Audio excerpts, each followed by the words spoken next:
सुबह सुबह मेरी आँख खुली तो मम्मी और पापा किसी से ऊंची ऊंची आवाज़ों में बातें कर रहे थे। उनकी आवाज़ें इतनी ऊंची थी कि मैं परेशान हो गई। भागती हुई बाहर आई तो खुशी की ठिकाना ना रहा। सामने मेरे पति खड़े थे। आज वो कई सालों के बाद आए थे। उनको देखकर मेरी जान में जान आ गई थी। उन्हें घर से गए सालों गुजर गए थे। उनके इंतजार में तो अब बिल्कुल मायूस सी होने लगी थी।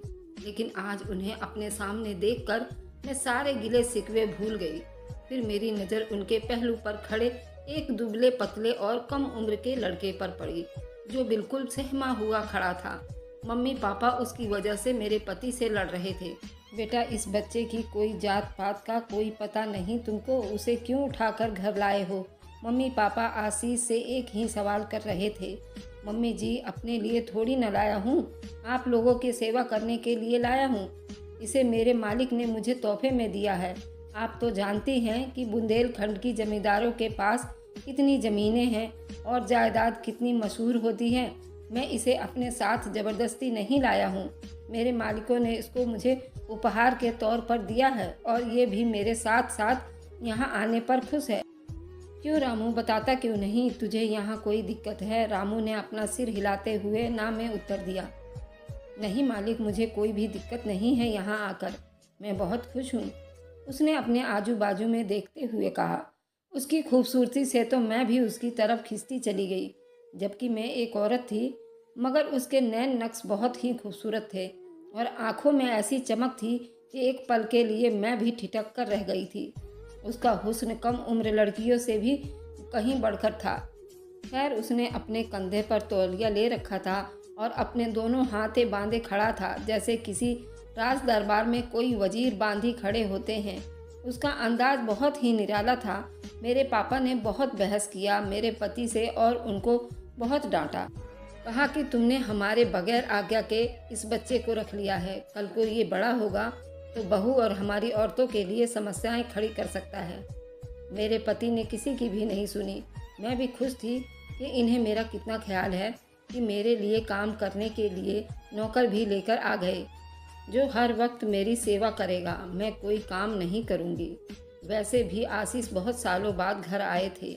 मैं उनके साथ कुछ वक्त बिताना चाहती थी। लड़के ने, जिसका नाम रामू था, आते ही सारे घर के काम संभाल लिया। हम लोग भी उसे देखकर बहुत खुश हो गए थे। घर में एक तरह का सुकून हो गया। मगर एक दिन मैं सुबह उठी तो मेरी सास सर पकड़े बैठी थी। उनके चेहरे से लग रहा था कि वे बहुत परेशान हैं। उनको इस हालत में देखकर मैं चौंक गई। समझी कि न जाने क्या हुआ है। पूछा तो कहने लगी, बहू क्या बताऊं, आजकल की औरतों को न जाने क्या हो गया है। बस बिस्तर पर पड़ी पड़ी खाना जानती है। हम लोग तो अपने ज़माने में खुद गेहूं घर पर पिसा करते थे। आजकल तो जगह जगह चक्कियां हो गई हैं। तब बहुओं के इतने नखरे हैं। अब तो औरतें अपने घर का काम करना भी नहीं चाहती। समझती हैं पड़े पड़े खाते रहें, और तभी तो उनके शरीर में कितनी बीमारियां पैदा हो जाती हैं। मेरी सास का अच्छा तरीका था किसी को बातें सुनाने का।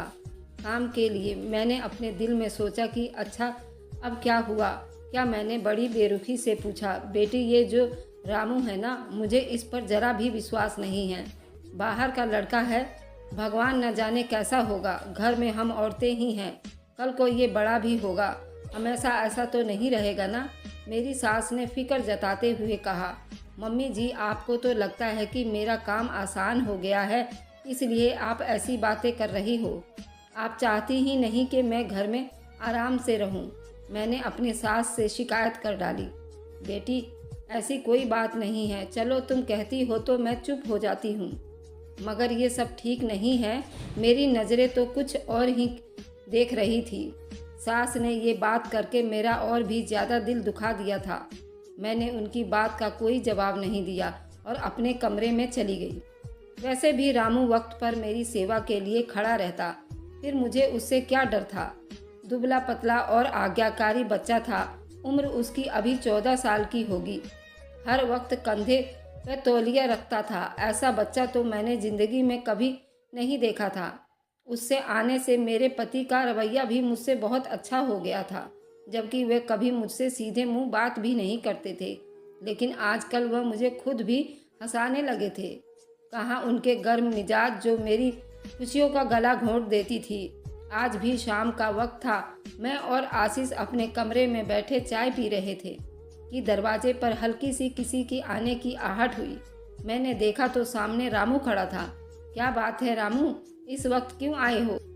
मेरे पति ने गुस्से से पूछा। आने दे बेचारे को, कोई बात करना होगी, मैंने कहा। तब रामू ने अपना सर झुका लिया और बड़ी धीमी आवाज़ में बोला, मालिक मेरी तबीयत खराब है, मुझसे काम भी नहीं हो रहा है। अगर आप 2 दिन की छुट्टी दे दें तो मेरी तबीयत अच्छी हो जाएगी, वरना मैं ये काम भी नहीं कर पाऊँगा। उसकी बात सुनकर मेरे पति को और गुस्सा आ गया। नहीं रामू, मेरी मिसेज को मायके जा रही है, तुम्हें आराम करने की कोई ज़रूरत नहीं है। वैसे भी मैंने तुम्हें सेवा के लिए लाया हूँ, आराम के लिए नहीं लाया हूँ, रामू ने कहा। तो मेरे पति ने उसे डांट कर कमरे से भेज दिया। मैं हैरान रह गई कि उन्हें मेरा इतना ख्याल कैसे हो सकता है। मैंने सुबह ही मायके जाने की बात की।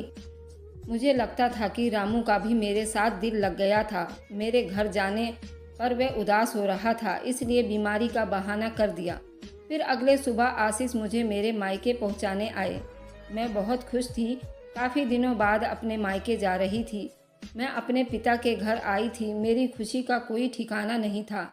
मम्मी को भी बता दिया कि मेरे पति मेरा बहुत ख्याल रखते हैं।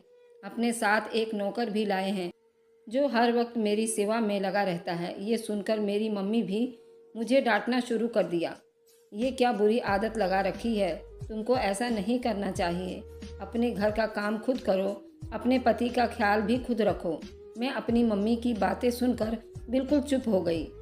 7 दिन मायके रही। मम्मी ने कई उपदेश दे डाले जिन्हें मैंने एक कान से सुने, दूसरे कान से निकाल दिए। 7 दिनों के बाद फिर मैंने अपने पति से बात किया।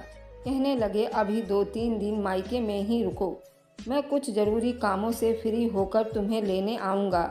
यूँ 1 हफ्ता और बीत गया मगर वहीं नहीं आए। तीसरे हफ्ते में मुझे लेने आए। तब तक वो मेरे अंदर उनकी खूब इज्जत और बढ़ गई थी। मैंने अपना पूरा सामान बांधा और उनके साथ चल पड़ी। घर पहुंचकर मुझे ऐसा महसूस हुआ जैसे मेरे पति का रवैया कुछ बदला बदला सा है। मैंने बहुत कुरेदा इस मामले को, आखिर बात क्या हुई है, मुझसे उखड़े उखड़े से क्यों हैं। तब वह और चिढ़ने लगे। बोले कि तुम मुझे गुस्सा दिला रही हो, मैं तो तुमसे वैसे ही बात कर रहा हूँ जैसे मैं पहले किया करता था, मगर तुम न जाने किन ख्वाबों में रहती हो। उनकी बात सुनकर मैं बहुत शर्मसार हो गई। वह दिन बड़ी मुश्किल से बीता। सुबह मेरी आंख खुली तो रामू मुझे कहीं पर भी नज़र नहीं आया। रामू को ना पाकर मेरे तो जैसे पांव तले से ज़मीन निकल गई। रामू कहाँ गया, मैं सोचने लगी।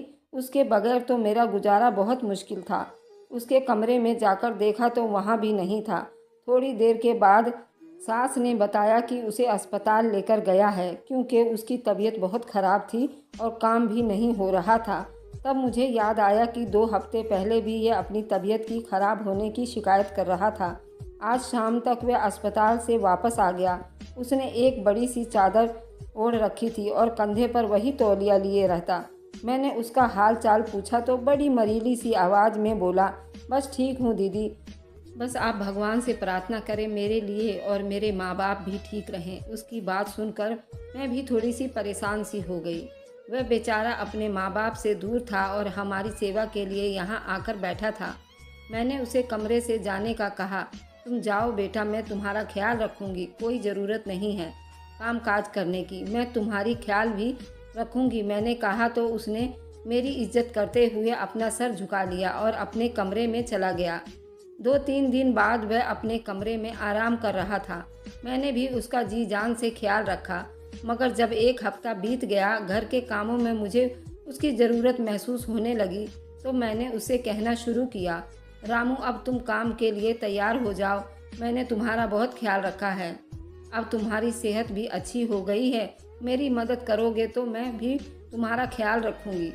उसने मेरी बात पर कोई भी हाँ ना में जवाब नहीं दिया, मुझे इग्नोर मार दिया, बल्कि वह तो पहले से भी ज़्यादा कामचोर हो गया, जिस पर मुझे बहुत गुस्सा आया। पहले कहाँ सर झुका के गधे की तरह सारा दिन काम करने वाला रामू और कहाँ ये जो हर वक्त बैठा आराम करता है और मुझसे चीज़ें मांग मांग कर बिस्तर पर पड़ा खाता रहता है। मैं भी ज़्यादा बर्दाश्त करने वाली नहीं थी। मैंने कहा तुम काम नहीं करते तो यहाँ से चले जाओ, कोई ज़रूरत नहीं है हम पर बोझ बनने के लिए। एक दिन मैं रामू के ये बातें कर रही थी कि मेरे पति घर में आए और कहने लगे, तुम्हारी हिम्मत कैसे हुई रामू को डांटने की। आशीष ने रामू को अपने साथ लगा लिया। तब उन्होंने एक काले रंग का पन्नी रामू को थमा दिया। ये कहा कि मैंने गुस्से से पूछा, पहले ही उसे मेरे लाड प्यार ने सर पर चढ़ा रखा है, आप उसे और सर पर क्यों चढ़ा रहे हो। बाकी ये हमारी रही सही इज्जत करना भी भूल जाएगा। नौकरों को इतना सर पर नहीं चढ़ाना चाहिए। मेरे पति ने मेरी बात बिल्कुल अनसुनी कर दी। मुझे यूं आंखें दिखाने लगे जैसे रामू से उनका गहरा रिश्ता हो। खबरदार, अगर तुमने उसके बारे में एक शब्द भी कहा, रामू के खिलाफ कोई बात भी नहीं बर्दाश्त करूँगा। अगर तुम्हें उस घर से जाना है तो चली जाओ, ये कहीं नहीं जाएगा। उनकी बात पर तो मैं हैरान रह गई। मैंने सोचने लगी, उस दिन मेरी सास ने जो बात कही थी वह बिल्कुल ठीक कही थी। मेरे पति तो अब कुछ और ही कह रहे थे। एक मामूली सी नौकर के लिए मुझसे इतनी बदतमीजी से चिल्ला पड़े। मेरे दिमाग तो फटने लगा था। मैंने इस बात को नज़रअंदाज कर दिया। कभी कभी पति पत्नी के बीच ऐसी बातें हो जाया करती हैं। मैंने अपने पति के साथ खुद ही सुलह कर ली। वह भी मान गए, मुझसे बातें करने लगे।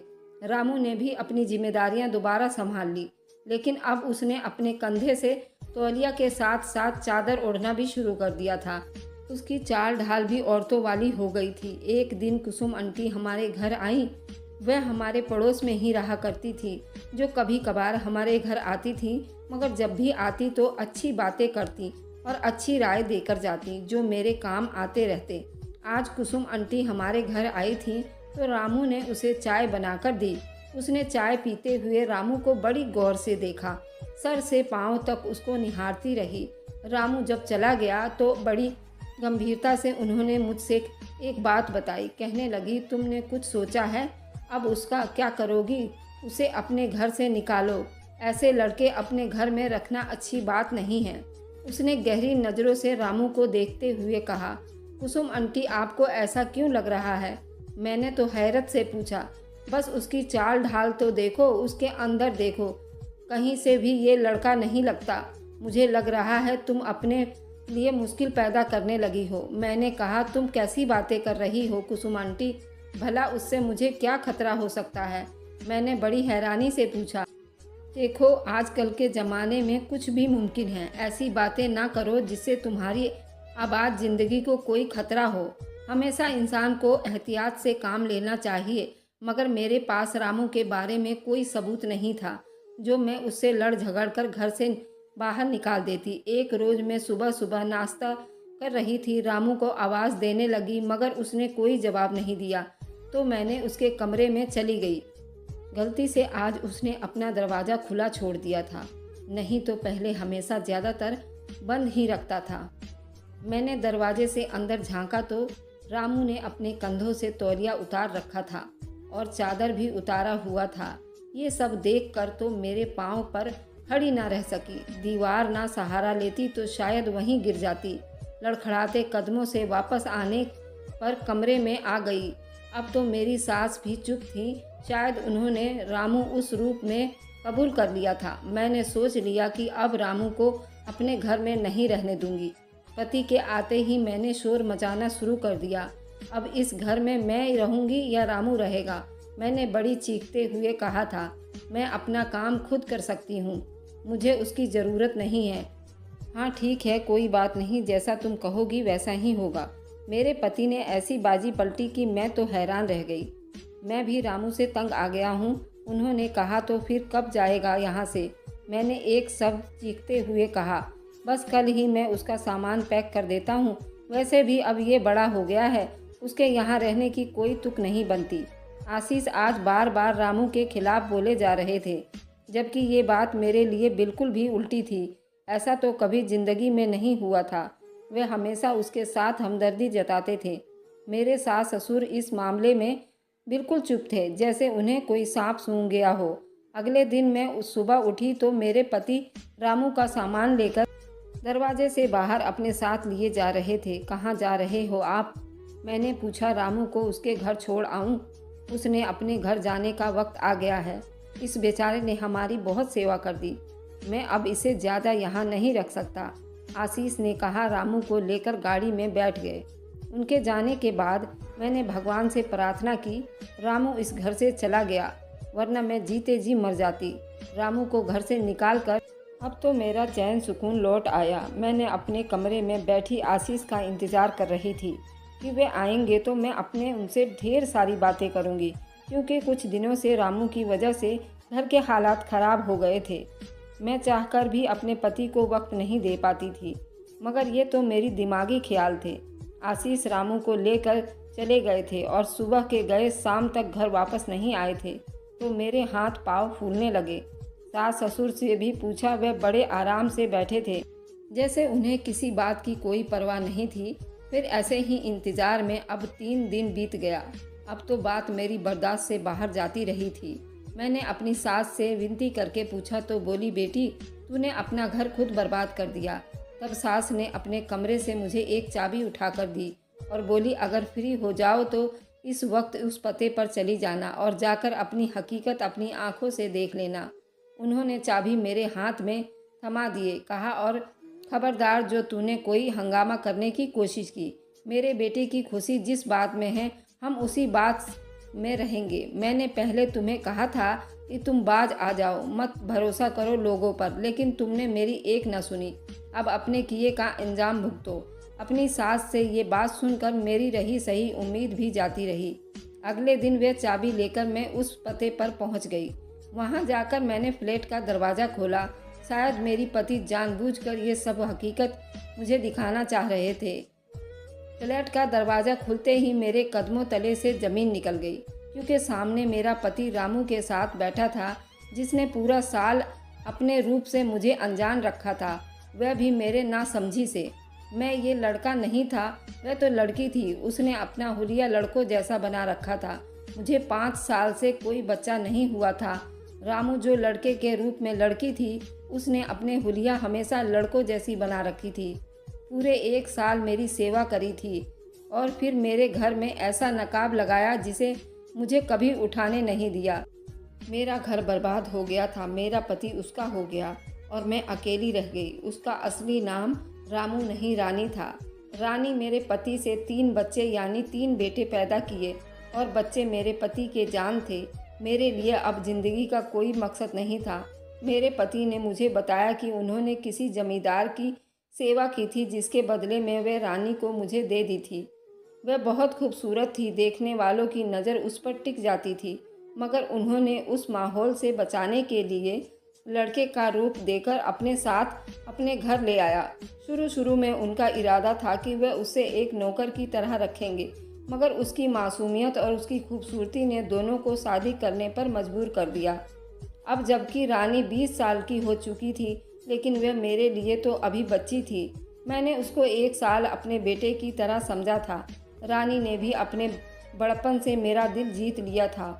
मुझे उसने बड़ी बहन वाला दर्जा दिया था। आखिर हम दोनों की सुलह हो गई थी। अब हम दोनों एक ही घर में एक छत के नीचे रहते थे। मैं उसका ख्याल रखती थी, वह मेरा इज्जत करती थी। मगर सब लड़कियों से मैं यही कहूँगी कि अपनी सास की बातों का बुरा ना मानिए। हर वक्त सास कभी बुरी नहीं होती। जो बातें पता होती हैं वही लोग आसानी से बता सकते हैं। तो कैसी लगी ये इमोशनल कहानी मुझे कमेंट में ज़रूर बताएं। जब तक के लिए thanks for watching, like and subscribe, bye bye.